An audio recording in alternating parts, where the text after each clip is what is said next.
You know that moment when you accidentally overhear something you absolutely shouldn't? Yeah, that was me, just minding my own business, typing away, headphones in, thinking about nothing more complicated than which lunch place to hit, and then, bam, I catch a snippet of conversation that wasn't meant for my ears at all. I was grabbing coffee from the break room, trying to avoid eye contact with anyone because, honestly, the last thing I wanted was to get roped into some awkward small talk before my second cup. But then, out of the corner of my ear, I hear Lisa. Yes, that! Lisa, the office's unofficial mayor of Chit Chat, leaning way too close to Mark, the office manager. She was whispering so low I almost missed it, but the words hit me like a slap. Heard that project lead might be changing by next week, and it's not who anyone expected.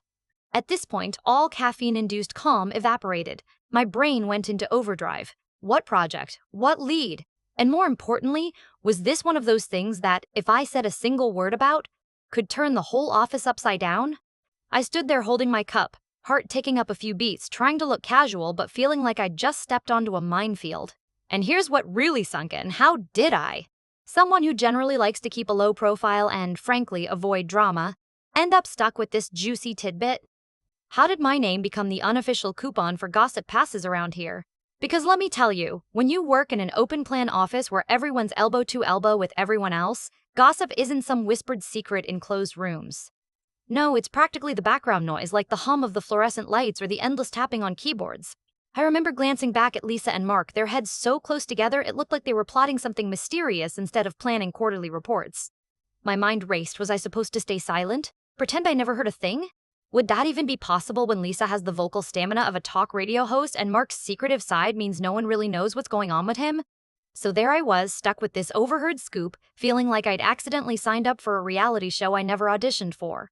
And just like that, the quiet guy in the corner was about to get dragged smack dab into the center of the office gossip storm. But honestly, I still had no clue how deep this rabbit hole went. I just knew there was no turning back now. Our office. I should probably sketch it out for you because the setting kind of matters here. We're in this mid-sized city, right? Not quite the bustling chaos of a big metropolis, but definitely not a sleepy town either. The building itself is your typical open-plan layout, desks lined up in neat rows, not a single wall taller than my laptop screen to hide behind, and enough fluorescent lighting to make you question how people aren't walking around with permanent eye twitches. I'm just your average mid-level employee, someone who likes his spreadsheets, quiet corners, and generally prefers my lunch conversations to revolve around whether the deli down the street has fresh bagels that day. I'm not the kind of guy who ruffles feathers or tries to scoop up the latest office drama. Trust me, I've always tried to stay under the radar. Being in an open-plan office with a non-stop buzz of chatter, that's easier said than done. Okay, so about the main players in this little theater, Lisa, the human chatterbox. She's in marketing, but more notably, she's the unofficial town crier of our space. If there's a whisper anywhere near our desks, Lisa's usually the first to catch it, and she doesn't exactly keep it to herself. More like she's the fire hose spraying the whole office.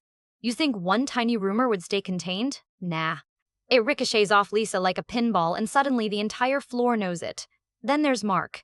Now Mark is the kind of office manager who's got this almost James Bond vibe going on, only instead of tuxedos, he rocks business casual with a permanent, I'm keeping things under wraps expression.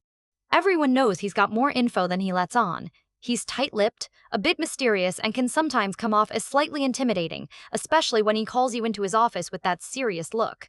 And of course, Jenny, who sits a couple of desks down from me. She's quiet, but not in the ignores everyone way. More like a hawk in human form. There's something about the way she listens and watches that makes you feel like she understands everything about what's going on but just doesn't say it right away. She's like the office's unofficial observer, and honestly, sometimes I think she knows more than Mark. So, there I was, the unsuspecting average guy, trying to keep my headphones in and just focus on my work, when I stumbled over that juicy bit about the project lead. And this is where the underlying tension in this place really starts to make sense. See, this wasn't just an ordinary office change. There was some real quiet buzz about a possible shakeup in leadership on a major project. And whenever Mark and Lisa are in such close, secretive conversation, especially Lisa, who normally wouldn't lower her voice like that, it meant whatever they were discussing was more sensitive than some missed deadline or printer jam. What really sets the scene is the way Lisa and Mark normally operate in this office. Lisa's like a chatterbox on caffeine 8 hours a day, and yet, when she leans in to whisper something, it feels like the universe shifted for a moment. You sense she's aware of the implication, the weight behind those words. Mark's usually the master of shadows, moving information around but always careful to keep it close to the chest. So my mind started spinning. If word got out that the project lead might be changing, well, that could mean a major upheaval. People would start picking sides, rumors would be swirling, loyalties tested. And me? I was stuck in the middle, suddenly the guy who knew, or worse, who people believed knew, something more than he let on. I wasn't quite sure how I was going to handle being the inadvertent carrier of this bombshell yet. Because Lisa isn't the kind to keep quiet about anything, and Mark, well, his secretive nature meant this could turn into one of those intricate office games that you never see coming until you're right in the middle. So here I was, in the eye of a brewing storm, and honestly, the calm I'd enjoyed as a low-key cubicle dweller felt like a distant memory. The question hanging over my head was simple but terrifying. Would I get tangled deeper in this gossip web, or could I find some way to slip out unnoticed? But somehow, I doubted it would be that easy. At first, I thought I could just dodge Lisa like a dodgy seatbelt sign on a bumpy flight. You know, give her a polite nod, maybe a hey from a distance, and keep on keeping on with my work. But nope. Lisa has this sixth sense for spotting anyone not engaged in her ever-flowing stream of chatter. It's like she had a radar tuned specifically for me. The more I tried to avoid her, the more she pulled me in. So there I was, minding my own business at my desk when she breezes over like she's got a red carpet rolled out just for me. "Hey, did you hear about the project lead thing? Crazy, right?" she says, eyes sparkling as if she's just uncovered the office version of the Da Vinci Code. I gave her my best, a not really interested but don't want to be rude smile, attempting to sidestep the conversation. But Lisa wasn't having it. She's relentless, turning it into this half-whispered, half-excited game of telephone where every sentence seemed to have a question mark glued to it. "You know, Mark was super tight-lipped today," she pressed, dropping in that sly smile that said, "I'm about to spill more secrets if you just loosen up." I felt like a deer caught in headlights, except instead of a forest, I was stuck in an office jungle where the vines were made of gossip. Then, just when I thought I might catch a breather, Jenny slid over to my desk with that look. The one that says she knows more than she's letting on but wants to test if you're ready for the next level of office intel. "So, you're probably aware things are heating up, huh?" she said quietly, barely above a whisper but loud enough to make me jolt. Jenny's not the chatty type, but her timing had impeccable dramatic flair. Her eyes were scanning me, almost like she was trying to read my poker face. I blurted out the least helpful, most confusing detail I'd overheard by accident. The part about the project lead maybe changing, without thinking. And before I could stop myself, I saw her eyebrows shoot up in surprise, and I swear a little, "Oh no," twinkle flashed in her eye.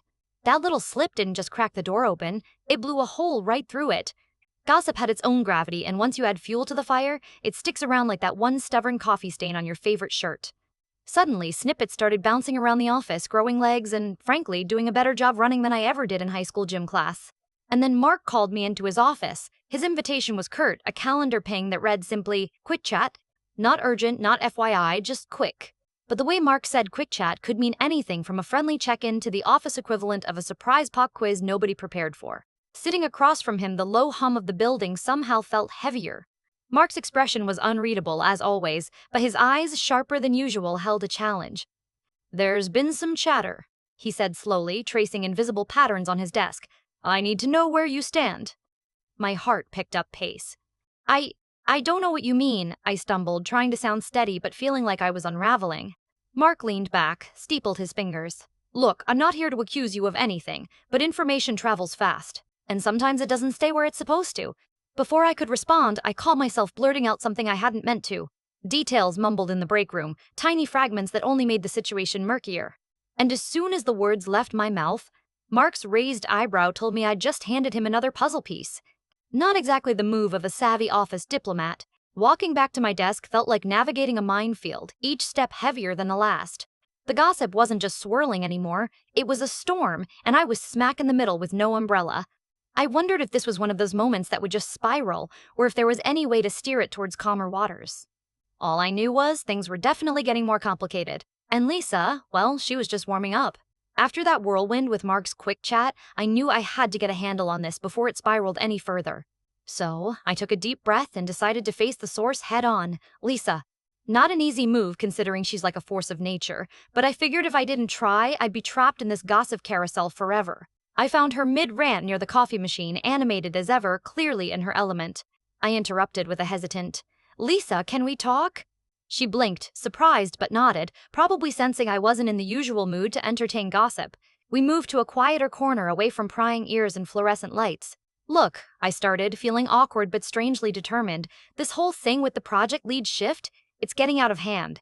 People are talking, rumors are flying, and it's honestly stressing me out." Lisa's face softened. She leaned in, whispering now with a bit more gravity than usual. I didn't mean for it to go wild. I thought just a heads up would prepare folks. Apparently, even the Queen of Chatter knew when to sound the alarm. Then I shifted gears and asked about Mark. Why is he so secretive? What's really going on? Lisa shrugged, looking a little sheepish. Honestly, rumor has it Mark's been trying to juggle two fires. The official one with the project lead change, sure, but also some behind-the-scenes budget stuff nobody knows about. That made sense. Mark's tight lips suddenly felt less like a power play and more like damage control. I didn't stop there. I had to know the truth. So later that day, I summoned whatever courage I had left and knocked on Mark's office door. To my surprise, he invited me in without that usual guarded look. I owe you an explanation, he said quietly once the door shut behind me.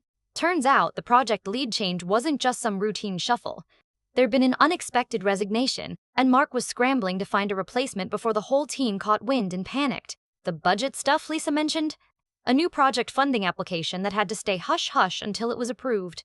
It was all a mess, and Mark was trying to keep it from falling apart prematurely. He sighed, almost relieved to share the burden. Sometimes, keeping things quiet is the only way to protect everyone involved.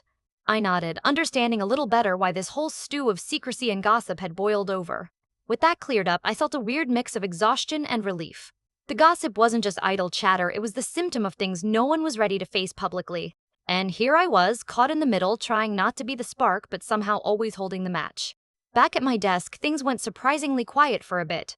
Lisa dialed down the wildfire, Mark relaxed his mysterious aura, and even Jenny seemed content not to pry. I caught myself thinking I might have actually escaped the gossip cyclone. But then, just as I packed up for the day, I overheard a snatch of conversation between Lisa and Jenny, this time about a completely different office surprise. And I realized maybe, just maybe, the gossip circle never really ends. It just takes a little breather before gearing up again. So, did I really get out? Or is this just pause before the next round? Well, that's a story for another time. For now, I'm just relieved to have survived the storm without getting completely soaked.